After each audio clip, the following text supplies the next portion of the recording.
With your natal moon in the 10th house, you're somebody who is really driven to succeed, not only in your eyes, but also in the eyes of others. You really want to do something of worth, and you're really you have a deep drive to be a success, do something that really proves your worth to yourself. And this gives you a bit of an edge in the sense that you have a natural knack for what it is that the public wants, and you're the kind of person who can probably spot a trend or guess a trend before it becomes well known in the mainstream. So you've got a good relationship with the general public and knowing what kind of things they desire, which could really help you in your career, especially if you're interested in maybe being a performer or doing a job that involves, broadcasting to a lot of people, being in front of a lot of people, dealing with a lot of people. This could be a really good placement to have.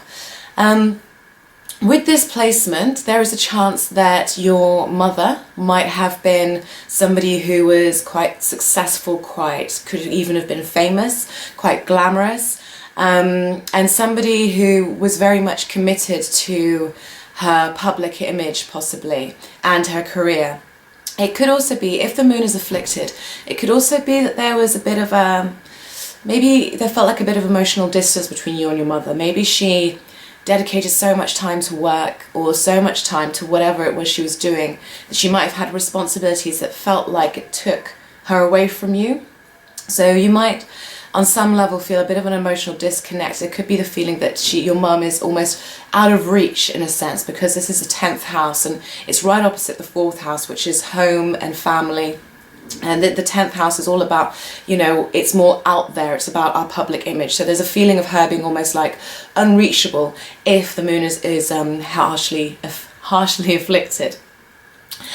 With this placement, because you have a natural need to succeed and be seen as a success, this is also your kind of Achilles heel. It's also where you're the most sensitive, because the moon is very, very receptive. So wherever the moon is in our charts, it's where we are the most, in a sense, it's where we can be the most tender, other than Chiron. It's that, we're very receptive to what that house offers. So in this case, you're very receptive to what people think of you, what they perceive of you and how you might come across to people, what they may make of your success.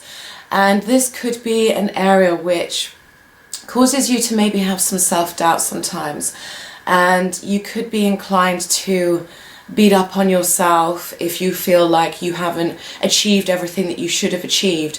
You could worry too much about how you portray yourself and about how you come across, to the point where actually you stop yourself from being authentic. So that's something to be very mindful of.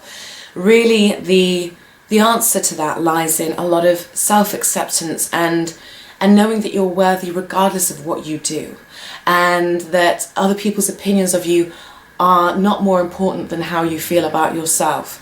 I think a really good way to work with this energy is if you can do something that is of service in some kind of way, because you have that desire to be successful and to be seen as successful, and it's probably a desire that probably won't leave you. So you may as well use that to do something that is of service in that way, by doing something, giving something to the world that is of value and the world wants. It actually takes the edge off of people's perception of you, and it takes the sensitivity out of, what do people think of me, how do they perceive me, do they see me as successful, because deep down that you're doing something that is bringing something to the world. So it actually takes the focus off of you in a way and more onto what you're bringing. So you could do this in a number of ways. Like I said, you could be a performer, you could go into politics, you could support humanitarian causes, or you could go into some sort of a nurturing business.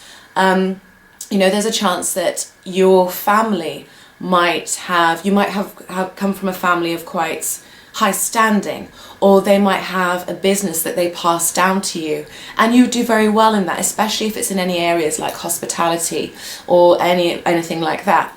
But definitely for you, you know, career and what you decide to do with your life is a really big thing, to the point where sometimes you can ask so much, what should I be doing with my life, that you actually stall it from coming along. You stall the answer from actually coming to you.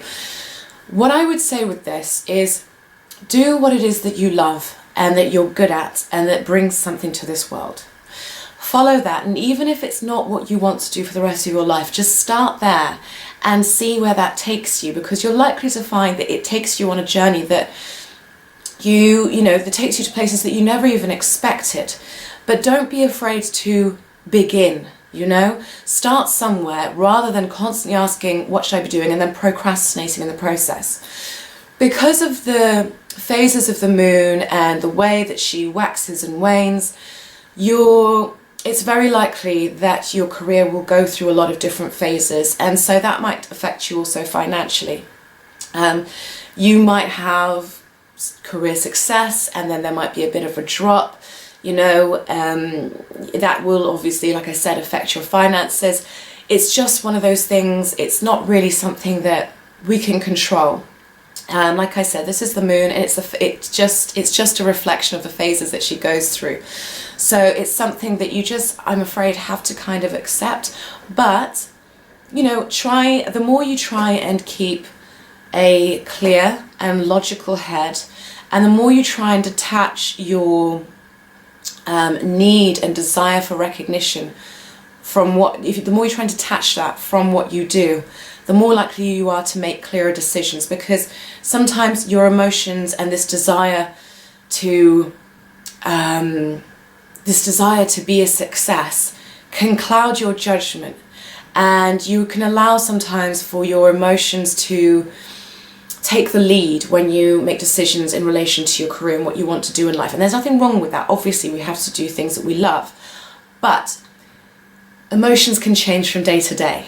So you might find that one minute you decide something, and then the next minute it's changed, and it's not really because the circumstances have changed, but it's more because how you feel has changed.